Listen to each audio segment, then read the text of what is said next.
I'm not going to get into your age. Yeah, my last swim was a 30-year-old too. Last 200 fly on a U.S. soil. So, do you want to say anything open, or you want to go right to questions? Nah, y'all can ask. I'm good. All right. We'll start over there with Rich. Real quick, just the moment with Nicole and Boomer. Can you just kind of describe that?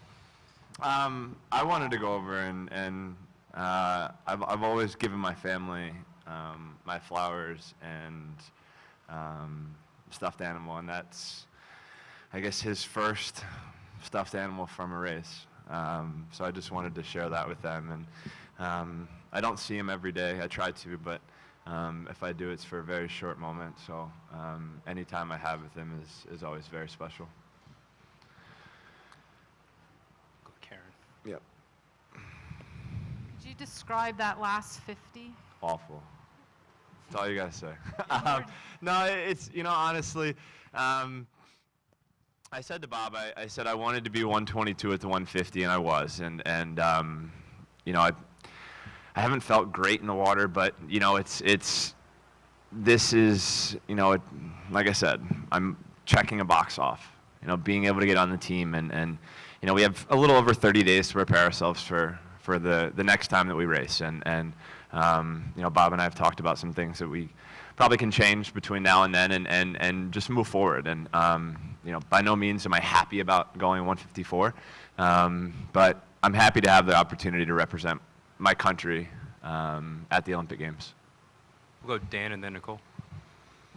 Michael, what did you see from Tom Shields tonight, and what do you think about your duo going to Rio?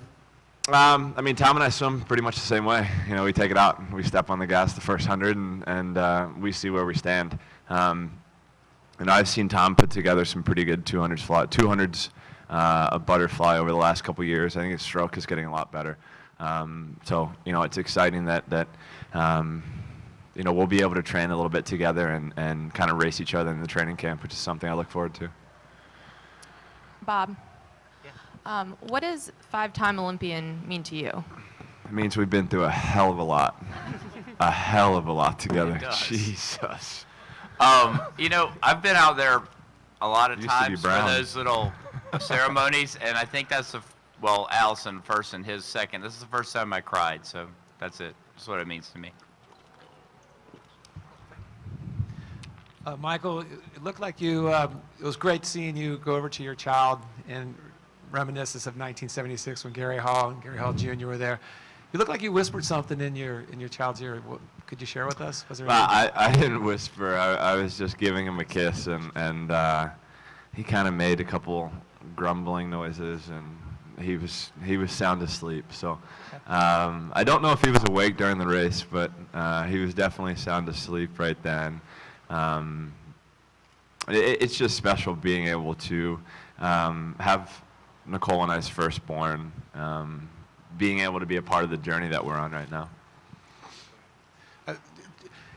with just current events and tying in how timeless this whole experience has been for you, and you wanted to change the sport, but I have to kind of reflect on Muhammad Ali and what he did in his entire life.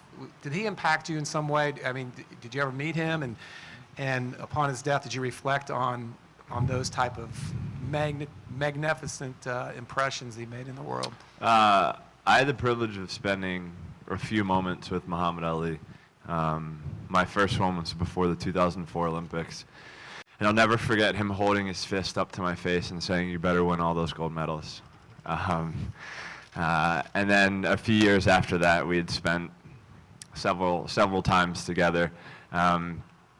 Just being able to be around who did what he believed was best, and you know, he was himself, and I think that was awesome, and that's what made him who he was. And I think, you know, for me, this is a time where I'm being my absolute self, and you know, he was just, I mean, he's a sports icon and somebody that we'll all look up to forever. Some of the greatest quotes I've ever read came out of his mouth.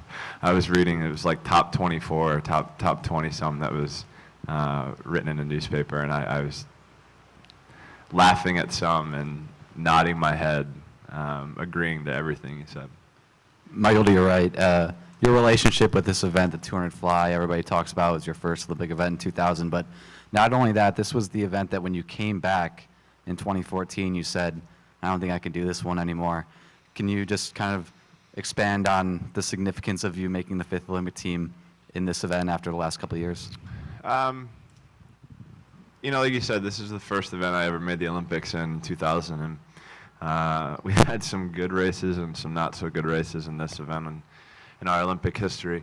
And in 2014, we weren't really sure what really was going on. So, you know, this being a little slower than what I went last summer, pretty much 150 was pretty much there, and then I don't really know what happened in the last 50. I was just praying to hit the wall in first or You had a good second. kick out. It was like the last 20. It was Last really 20 rough. meters, the piano felt pretty hard. But this is an event that Bob and I have worked so hard on for so many years, and well, Bob has worked hard on for 16 years, and I've maybe worked hard for 8 to 10. Maybe 10. You know, being able to have this event, you know, this is an event my sister swam as well. So, you know, it's something that's very special to the family, and you know, just looking forward to hopefully swimming faster than what I swim here. Michael, speaking of times, when you look back at the times from '08 and '09, all those world records that still stand, are you awed by them the way everybody else is? Are you frustrated that you can't get closer to them? Was that just the absolute sweet spot of your career? I mean, I think there are a lot of records out there that are very, very, very, very fast, and I believe there are some records out there that are beatable. I'd like to think that any time that, you know, Bob and I work hard for a year, that we're able to get a best time. It's been a long time. Yeah. It's been a hell of a long time since I've had a best time. I mean, I haven't swum best time since 2009. So, you know, I'd like to have maybe one before I retire. I hope we can get at least one in the next 4 weeks or so, here or there. But in all fairness, it's what Phil said. Like, some of those records. Some not of them only- are just not only ridiculous. were you in the suit, but you were in your prime of your prime, and Yeah, but everything was going right. So it's kind of, you know. I don't know. I think Different any record is situation. beatable. Yeah, some point, for sure. A question for both of you guys. Can you just talk about Allison a little bit, all the stuff that she's gone through, you know, the past few years, and to have her make it tonight too. I mean, Bob touched on it just a little bit, but can you guys both just talk about what that means to you guys? Allison's like a sister to me. She's lived with us for a while now, and I just love her to death. You know, I'm so proud of everything that she's been able to overcome and things that she's been able to do. You know, I've watched her go through some ups and downs, and you know, for her to be able to make the team for her third one, I think it's very impressive. And you know, to think back to where she was not in a very good place, and now she's happy, and now she's outgoing, and now she's her normal self again, and I think that's where she enjoys to be. You know, she's always the outgoing person that's still telling jokes every day. They might not be funny, but they're still there. You know, I'm so proud of her, and I'm looking forward to actually seeing her besides in the water. That's the only time I've seen her so far tonight. Yeah, I think that kind of echo what Michael said. The journey with Allison has been a long one, very much like Michael. I think, you know, 10 years more, 12. I don't know. It started a long time ago. 2005? Yeah, five, 6. I think. So for her to be tonight an Olympian for the third time, when I know where she was in 2013, it's a small miracle, I think. And like I said, first time I ever cried out there, I couldn't really stop when she was up there, because there were so many days we never thought we'd be having a chance. And she stuck with it and worked on things that were very, very hard and dealt with a lot of things. And while we may not jump up and down for her time, I could care less, because she's going to the Olympics and she's going to swim fast there, and she's going to help us out. So, it's very meaningful for me, and I'm sure, obviously, for Allison, for all of us. Go ahead, Pat. Yeah, Michael, would the teenage you that stood out there in 2000 recognize you now, and vice versa? Do you remember that kid? No way. I remember him. I definitely remember him. I remember him. Golly, I was man. At the press conference like this, the question was, "Do you have a girlfriend?" Oh my Yes. gosh. Have you kissed her Yeah, yet? I- That was the I'll never second one. forget I was like, that. no comment, no comment. Yeah, I was like, wait, what?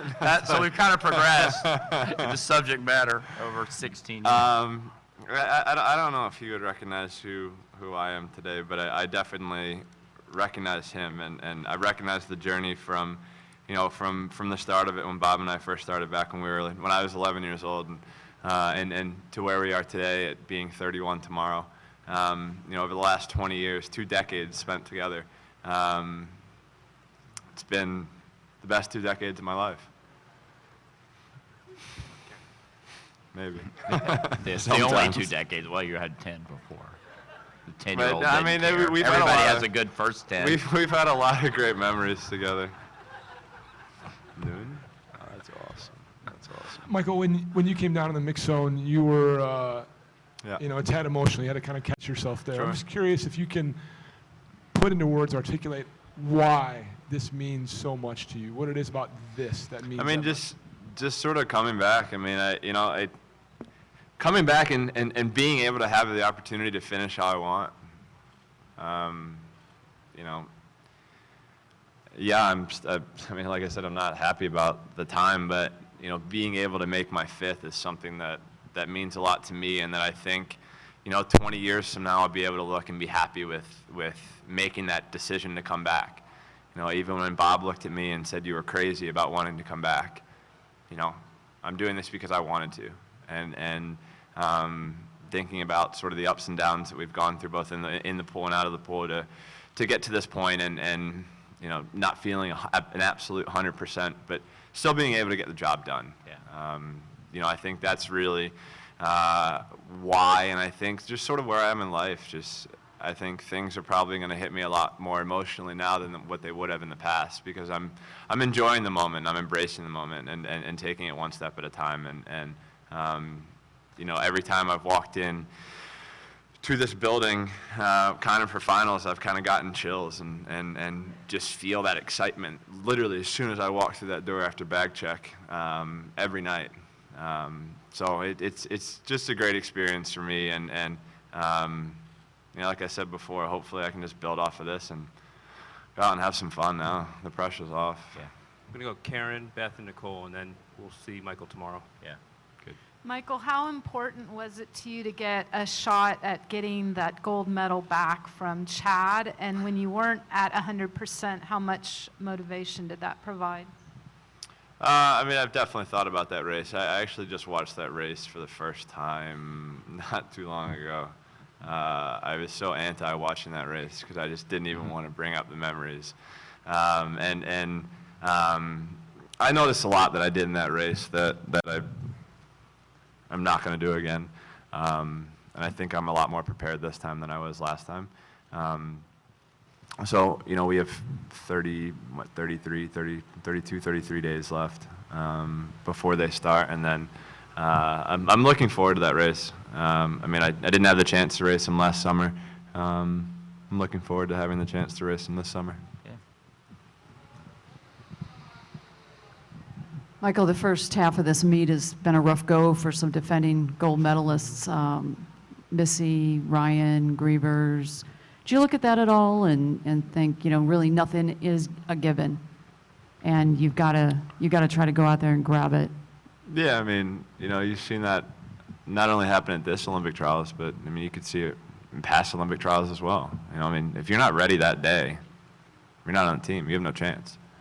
So, I think that's why this is so much more nerve-wracking than I think the Olympic Games is, because we have so many, we have so many swimmers that we could send to an Olympic Games, and it is kind of, I don't want to say cutthroat, but it's a very intense environment for 8 days, and you just have to be prepared, and you know, it's exciting for me in a way because I get to see some new faces and I get to see some new kids that are excited to step up and take over the shoes that we're going to be leaving in the next couple of weeks. So, you know, it's good to see the excitement from the kids. That's what I love to see.